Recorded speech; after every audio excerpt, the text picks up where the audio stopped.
জাতীয় নির্বাচনের আগ মুহূর্তে দীর্ঘমেয়াদী নানান সিদ্ধান্ত নিয়েছে অন্তর্বর্তী সরকার। অনুমোদন দেওয়া হয়েছে ৪৫,১৯১ কোটি টাকা ব্যয়ে ২৫টি উন্নয়ন প্রকল্পের।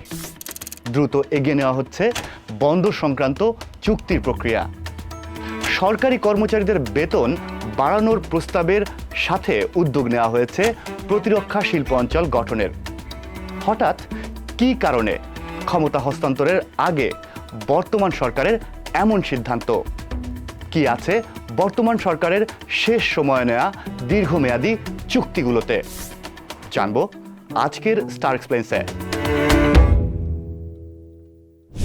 গত ২৫ জানুয়ারি জাতীয় অর্থনৈতিক পরিষদের নির্বাহী কমিটি একনেকের বৈঠক অনুষ্ঠিত হয়। সেখানে অবকাঠামো ও সামাজিক ব্যয়ের একটি বড় প্যাকেজ অনুমোদন দেওয়া হয়।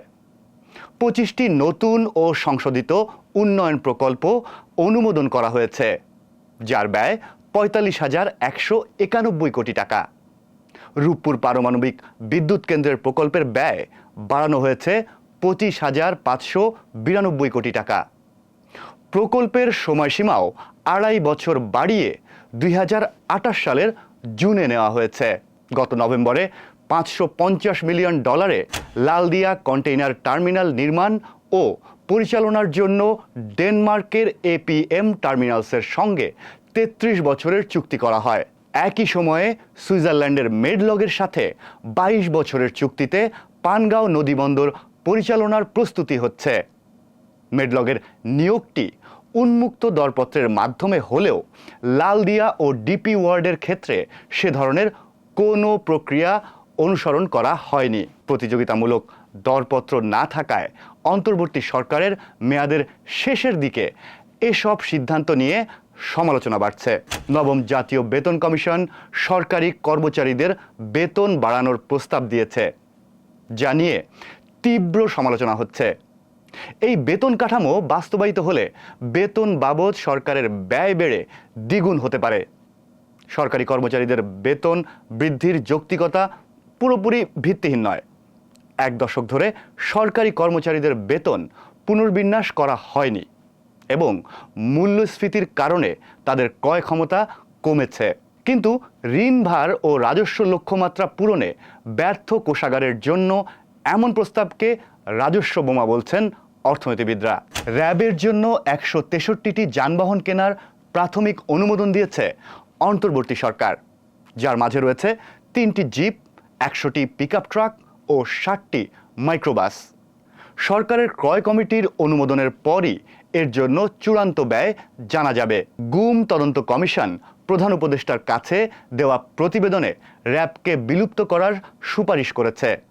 হিউম্যান রাইটস ওয়াচ সহ বিভিন্ন মানবাধিকার সংস্থাও এই বাহিনী বিলুপ্তির আহ্বান জানিয়েছে। এই প্রেক্ষাপটে অন্তর্বর্তী সরকার কেন এমন ক্রয় অনুমোদন দিচ্ছে তা নিয়ে প্রশ্ন উঠেছে। প্রবাসী কল্যাণ মন্ত্রণালয় ২৫২টি নতুন এজেন্সিকে লাইসেন্স দিয়েছে। ফলে দেশে এজেন্সির সংখ্যা দাঁড়িয়েছে ২,৬৪৬টিতে, যা দক্ষিণ এশিয়ায় সর্বোচ্চ। মন্ত্রণালয়টির দাবি, প্রতিযোগিতা বাড়লে সিন্ডিকেট ভাঙবে। কিন্তু বিশ্লেষকরা বলছে এই খাতের নজরদারি দুর্বল এবং এই নতুন এজেন্সি দেওয়ায় দুর্নীতি আরও বাড়বে। বলে রাখা দরকার, আন্তর্জাতিক অভিবাসন সংস্থার তথ্যমতে ২০২৫ সালে ইউরোপে অবৈধ সমুদ্রপথে যাত্রায় বাংলাদেশ প্রথম স্থানে ছিল। প্রবাসী কল্যাণ মন্ত্রণালয়ের পর এবার আসা যাক উড়োজাহাজ কূটনীতিতে। বর্তমান সরকার ওয়াশিংটনের সঙ্গে এক উচ্চ ঝুঁকিপূর্ণ কূটনৈতিক স্বস্তি আদায় করেছে। ট্রাম্প প্রশাসন বাংলাদেশের পোশাক রপ্তানিতে ৩৭% শুল্ক আরোপের ঘোষণা দেয়। সরকার ট্রাম্প প্রশাসনের সাথে আলোচনা করে তা ২০% কমিয়ে আনতে সক্ষম হয়, যা কিছুটা স্বস্তি দিয়েছে দেশের অর্থনীতিতে।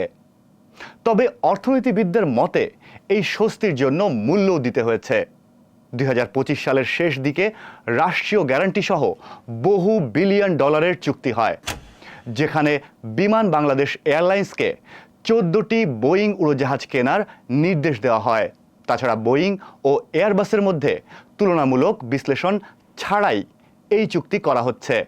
বিশিষ্ট অর্থনীতিবিদ অধ্যাপক আনু মোহাম্মদ মনে করেন বিদেশি প্রতিষ্ঠানের সঙ্গে এসব চুক্তিতে স্বচ্ছতার অভাব রয়েছে এবং যেসব পদ্ধতিতে এই প্রক্রিয়া সম্পন্ন হচ্ছে সেগুলো আগের শাসনামলের মতোই মনে হচ্ছে।